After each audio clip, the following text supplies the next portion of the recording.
Well, we're going to be finding out what's happening at ArtSpace Lima. We've got the executive director with us, Sally Windle. Thanks for joining us, Sally. Well, good morning, and thank you. All right, so we've got some exhibits to talk about, and one of them is A New World Women to Watch. Tell us about that. This is a really exciting exhibit because it's only going in 5 places in Ohio, and it's connected to the National Museum of Women Artists in Washington. And so these 10 artists that have been chosen to be in this exhibit are traveling around, and this is something that's pretty unique because these are contemporary women, meaning you're going to see some things that are branching out into new areas.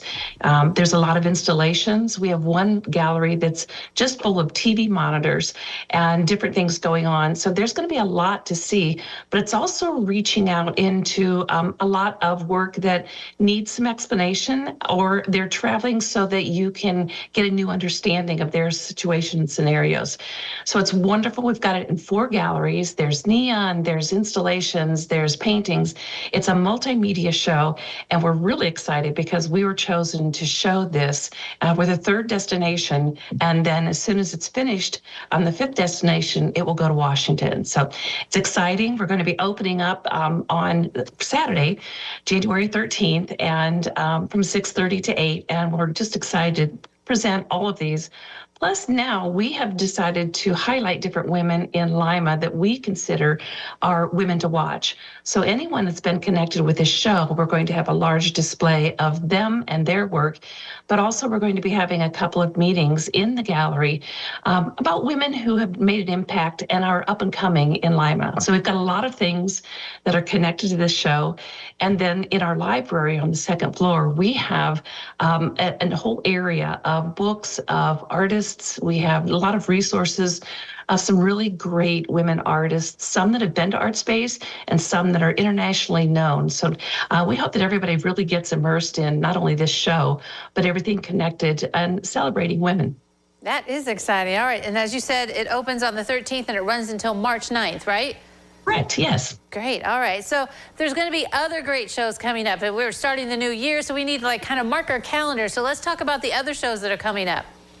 Well, because of the Women to Watch, we've had to adjust our schedule. Every year we have the photography show, the spring show, and the QP show.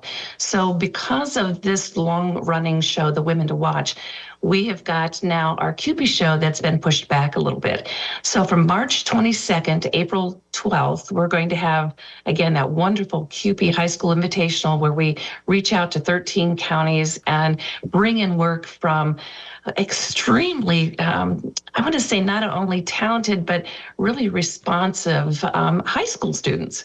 And then after that show, we'll have our annual spring show, which will be June 22nd to July 20th.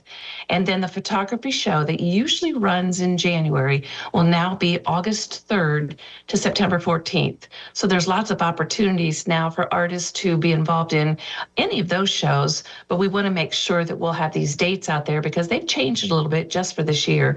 And we'll definitely have those on our webpage, so you'll be able to write those in. Right, yeah, because those are all important shows that everybody loves to go to in the community. So it's neat that you're still having them. Just have to change them because of that opportunity with the women exhibit. Yeah, that's cool stuff. All right. Also some chances for us to get our hands dirty, so to speak, to get some do some classes. So tell us about the ones coming up. Some of the exciting things in ArtSpace are our labs, and we have clay lab. We have a clay lab and a stained glass lab. And the nice thing is our stained glass lab is brand new. We've got all the burners and we've got all the grinders, and we're going to have a class. And sometimes it works out for people not to spend a whole Saturday, but to do 2 evening classes. So February 6th and 7th, we're going to have a 3-hour class, and that's stained glass. And then clay classes are every Saturday through the end of February. So if you can't make it this Saturday, give us a call. We've got some openings for you. And clay, that must be really fun for you to get into that and kind of just sculpture. I mean, if you don't know how to do any of these things, the stained glass or clay, I mean, there's people there to help you, right? Absolutely. And the nice thing is once you are in the class and you learn how to use the materials, you can't hardly take these home, or not many people have these pieces of equipment in their home to practice. So we open the door and we say, once you take the class, all members can come in and work on practicing their clay or stained glass using our materials for free anytime we're open, because we want to encourage artists to be more creative and to get better at their skill. Right, exactly. Very fun stuff, Sally. Thank you very much for telling us about it. Well, thank you. All right, don't go away. Noon Edition continues in a moment.